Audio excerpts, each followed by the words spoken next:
정용섭의 인문학적 성서 읽기 빌립보서 땅과 하늘 5. 복음의 전투적 성격 1장 27절에서 30절 오직 너희는 그리스도 복음에 합당하게 생활하라.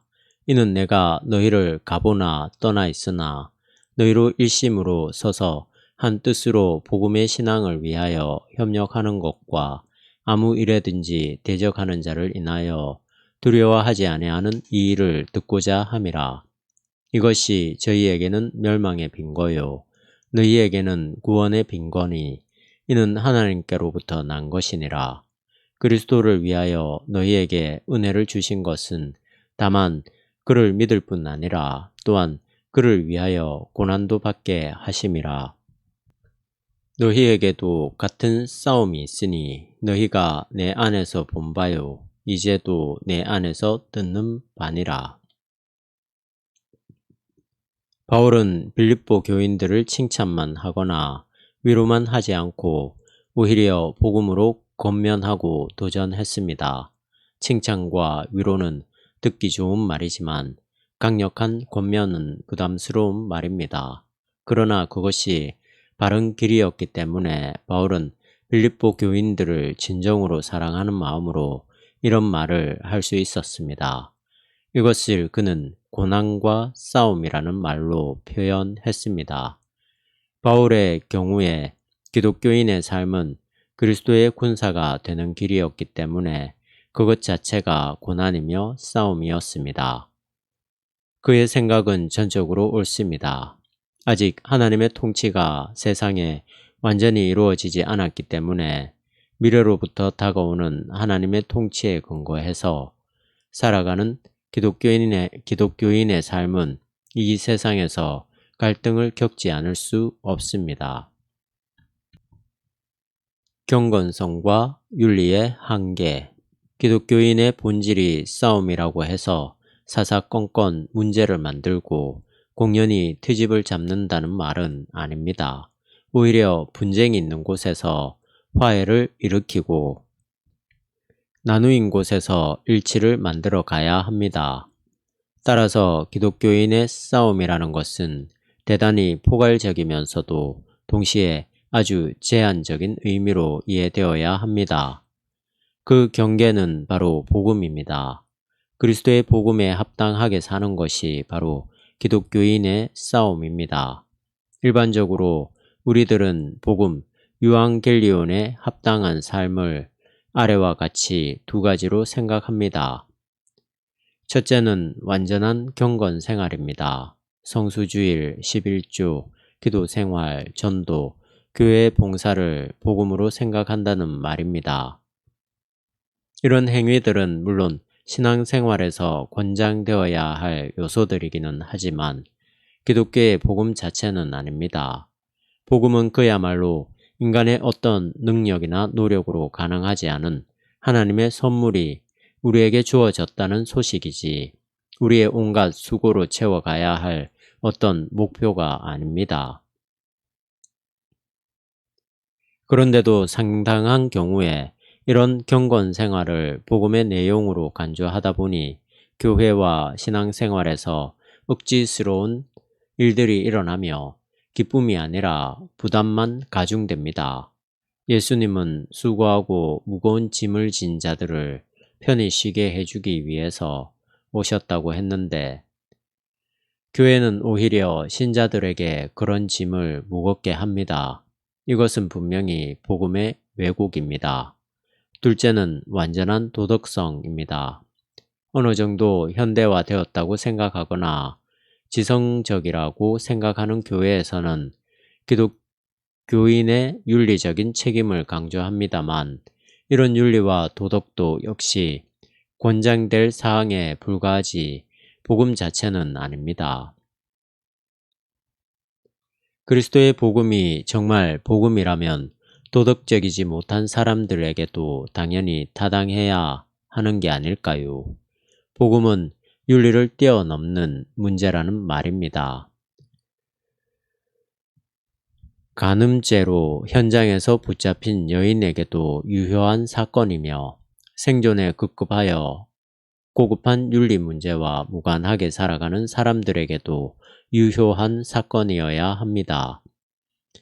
임마누엘 칸트는 실천 이성 비판에서 이런 윤리적 지평에서만 하나님의 존재가 당위성을 갖는다고 말했습니다만, 이는 아마 그가 기독교의 복음을 충분히 이해하지 못했거나 아니면 기독교를 단순히 종교 일반의 차원에서 바라보았기 때문인 것 같습니다. 종교적 경건과 도덕적 실천에서 거의 완벽했던 바리새인들이 예수님과 가장 첨예하게 대립했다는 사실은 그리스도의 복음이 이런 경건이나 도덕의 지평과 얼마나 근본적으로 다른지 분명하게 보여줍니다. 바리새인들은 인간의 품위를 가장 고상하게 드러내주는 종교와 윤리에서 가장 모범적인 사람들이었습니다만, 예수님이 볼 때 그런 행위는 인간의 자기 확신이었으며 따라서 위선에 불과했습니다. 이런 경건과 도덕은 그것이 강화되면 될수록 인간으로 하여금 그것을 의지하게 할 뿐이지 인간과 생명을 사랑하게 하지는 못합니다. 이미 예수님에 의해서 이런 율법주의적인 패러다임이 극복되었는데도 불구하고 오늘의 교회가 신자들을 이런 종교적 경건과 도덕적 실천에 머물게 한다는 것은 매우 무책임한 태도입니다. 사람들이 복음의 본질에서 벗어나서 너무나 쉽사리 경건성과 도덕성으로 떨어져 버리는 이유는 복음은 눈에 보이지 않는 반면에 그것들은 너무나 분명하게 가시적으로 드러나기 때문입니다. 자기 재산을 다 바쳐서 교회당을 짓는 일은 눈에 확연히 드러나며 40일 금식 기도를 한 사람은 교회에서 주목받습니다.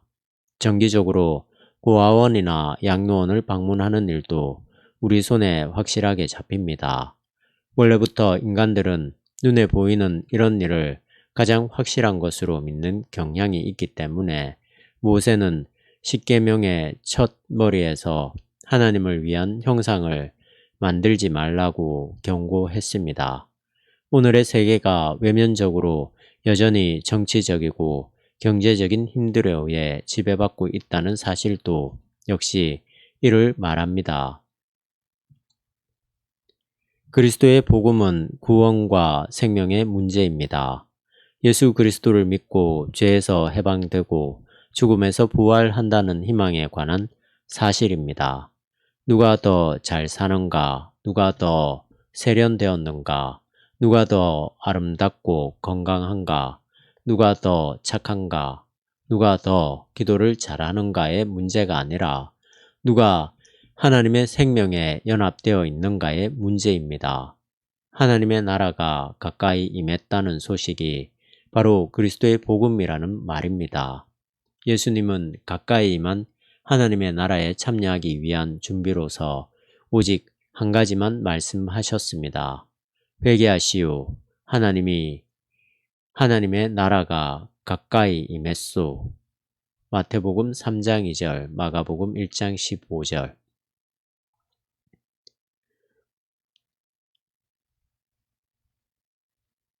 이 예수님의 요청은 너무나 간단했습니다. 예수님이 주신 멍에는 너무나 가볍습니다.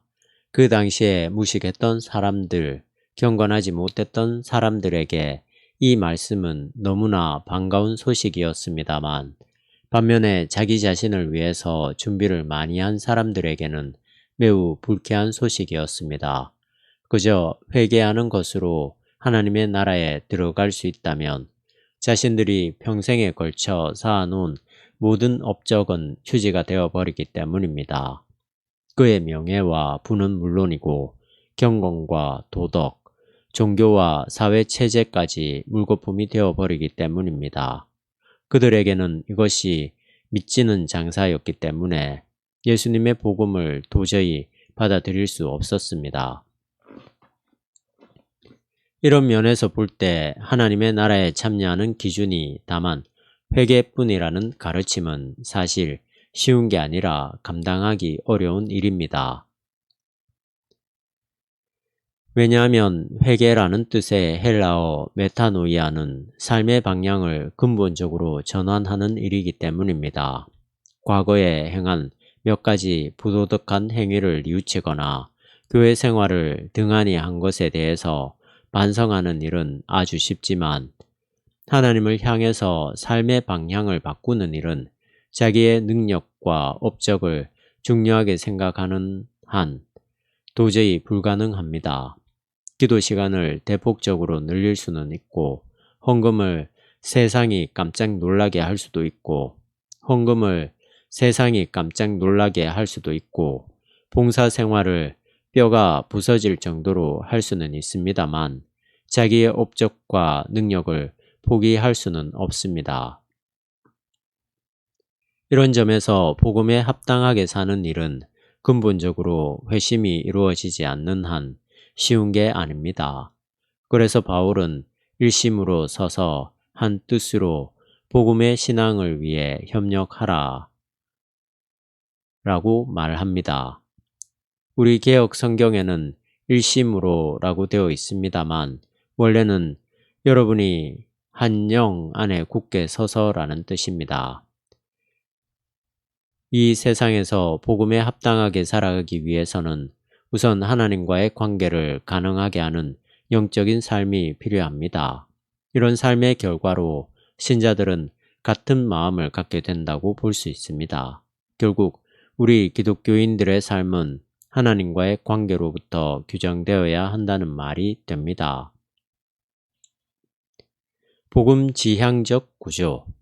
이런 점에서 기독교인의 삶은 바울이 정의하고 있는 대로 일종의 싸움입니다.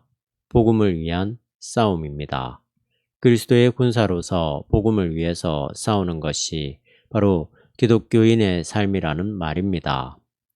복음을 율법의 범주로 격화시키는 이들과의 싸움에서 선봉에 선 바울은 자기만이 아니라 복음에 합당하게 살아야 할 빌립보 교인들도 역시 이런 싸움에 나서야 한다고 권면하고 있습니다. 오늘 우리는 바울이 약간 격한 어조로 호소하고 있는 이 싸움이 무엇을 의미하는지, 그 내용이 무엇인지 어느 정도 이해할 수는 있지만 정서적으로는 충분하게 동감할 수 없습니다. 그가 처한 상황이 우리의 상황과는 너무나 다르기 때문입니다. 어쩌면 마틴 루터가 처한 상황이 바로 바울과 같았던 게 아닌가 생각할 수 있습니다. 기독교인의 칭의가 믿음으로만이 아니라 행위로 보충되어야 한다는 주장이 대세를 이루고 있을 경우에 오직 믿음으로만 의로워진다고 생각하는 사람은 자신의 신앙적 실존을 싸움으로 간주할 수밖에 없었을 것입니다. 그런 전투적인 자세가 없으면 대세에 휘말려 버리기 때문입니다. 그래서 바울은 대적하는 이들을 두려워하지 말라고 하면서 복음이 그들에게는 멸망의 증거지만 빌립보 교인들에게는 구원의 증거라고 웅변조로 강조합니다. 28절. 비록 우리의 상황이 율법주의자들과 첨예하게 대립했던 바울의 상황에 비해서 훨씬 원만하다고 하더라도 복음에 합당하게 살아야 한다는 명제를 우리 신앙의 초석으로 삼는다면 오늘도 우리는 복음을 위해서 싸운다는 자세로 살아야 합니다. 두 가지만 생각해 보겠습니다. 첫째, 우리는 복음을 위하여 율법적인 가치에 의해서 작동되고 있는 세상과 싸워야 합니다. 우리가 잘 알고 있는 대로 문명이 발달할수록 바벨탑과 같은 인간의 업적이 강조되고 있습니다. 선진국은 선진국대로 제3세계는 그들대로 한결같이 발전해야겠다는 강박관념에 사로잡혀 있습니다. 특히 1990년 어간에 휘몰아친 현실 사회주의의 몰락으로 인해서 자본주의가 오늘의 메시아니즘으로 자리를 굳혀가고 있습니다. 경제와 과학 만능주의, 생산성 획일주의, 경제구조와 오락물이 인간 위에 군림하고 있습니다. 이런 시대 정신 속에서는 하나님은 고사하고 인간의 자유와 평화도 오히려 퇴보할 뿐입니다. 모든 개인과 모든 나라가 남보다 잘 살아야만 행복하다는 신념에 빠져 있기 때문에 결국에는 아무도 행복하지 못하게 되었다는 말입니다. 현실적으로 생각해 보십시오.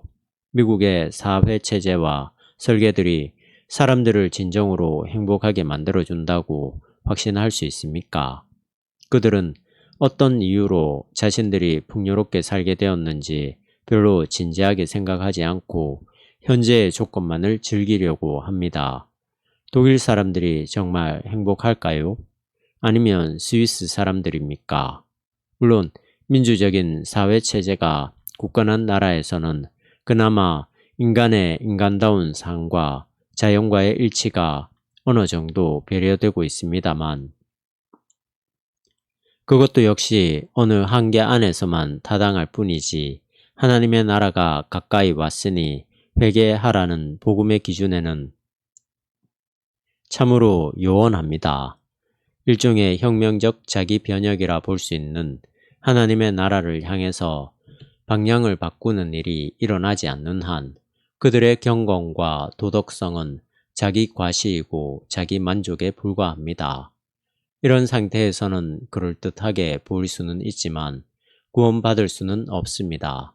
그렇다면 우리의 대안은 무엇일까요? 대안 없이 무조건 현실 체제를 비난하는 것으로 우리가 복음을 위해서 싸운다고 변명할 수는 없는 노릇입니다. 물론 당장 이스라엘과 팔레스틴 해방기구 사이의 싸움을 해결할 수 있는 뾰족한 수가 우리에게 있는 건 아닙니다. 러시아와 체첸, 중국과 티벳 문제를 당장 해결할 수 있는 대책이 있는 것도 아닙니다.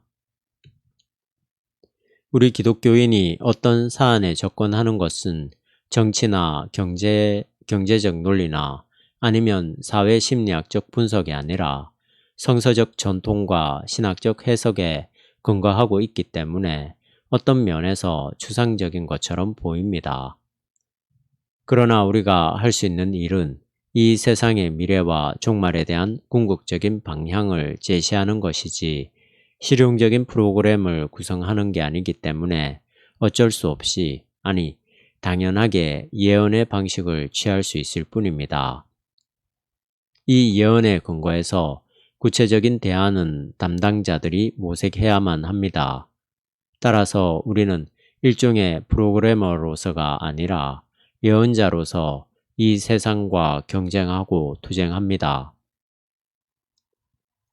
참된 구원이 어디서 시작하는지, 인간이 어떻게 행복할 수 있는지 복음에 근거해서 이 세상과 투쟁합니다. 하나님의 나라는, 즉 인간의 구원은 좀 더 구체적으로 말해서 인간의 기쁨과 평화와 자유는 인간의 능력이나 업적이 아니라 하나님의 선물이라는 사실을 추호도 흔들림 없이 선포해야 합니다. 둘째, 기독교 교회가 세상을 향해서 아무 주저없이 하나님의 나라를 선포하기 위해서는 교회가 우선적으로 복음적인 구조로 갱신되어야 합니다. 우리는 교회의 복음화를 위해서 싸워야 한다는 말씀입니다. 교회 자체가 복음인데 교회의 복음화를 위해서 싸운다는 것은 어느 도단이라고 생각하는 분이 있을지 모릅니다. 앞서 말한 대로 복음적이라는 말이 인간의 가시적인 성과에 매어 달리지 않고 오직 하나님의 은혜에 의지하는 신앙적 태도를 가리킨다고 할 때 우리의 교회가 여기서 과연 얼마나 자유롭겠습니까? 세상의 기업들처럼 우리 교회가 성장 지상주의에 빠져 있다면 이는 곧 비복음적이라는 말이 됩니다. 목사님들이나 장로님들을 중심으로 열심히 노력해서 교회가 성장한다는 사실 자체는 매우 귀한 일입니다. 기독교 선교 100여 년 만에 전 인구의 20%가량이 신자가 된 한국 교회의 선교 역사는 2000년 기독교 역사상 전무후무하다고 합니다. 이런 저력으로 해외 선교, 신학자 배출, 사회 참여 등 한국 교회는 많은 일을 했습니다. 그러나 이런 양적인 성장 배후에는 그에 못지않은 아픈 상처가 있습니다. 100여 개 이상으로 갈라진 교회 분열사는 접어두더라도 우리 교회에는 크고 작은 상처들이 많습니다. 최근에는 목회자의 세습 문제가 불거졌습니다. 자신이 평생 동안 키워온 교회를 자기 아들이나 사위에게 물려준다는 말입니다.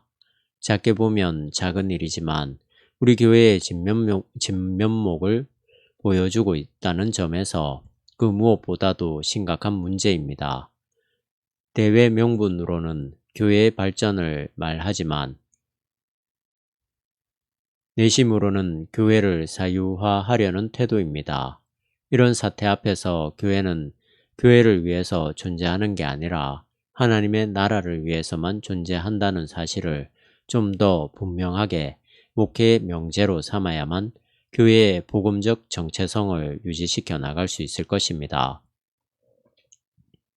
기왕에 말이 나온 차에 가장 우리 한국 교회의 현상 중에서 가장 비복음적이며 따라서 모든 부정적인 문제들의 원인이라 할 교회 성장 지상주의에 대해서 몇 마디 덧붙이고자 합니다.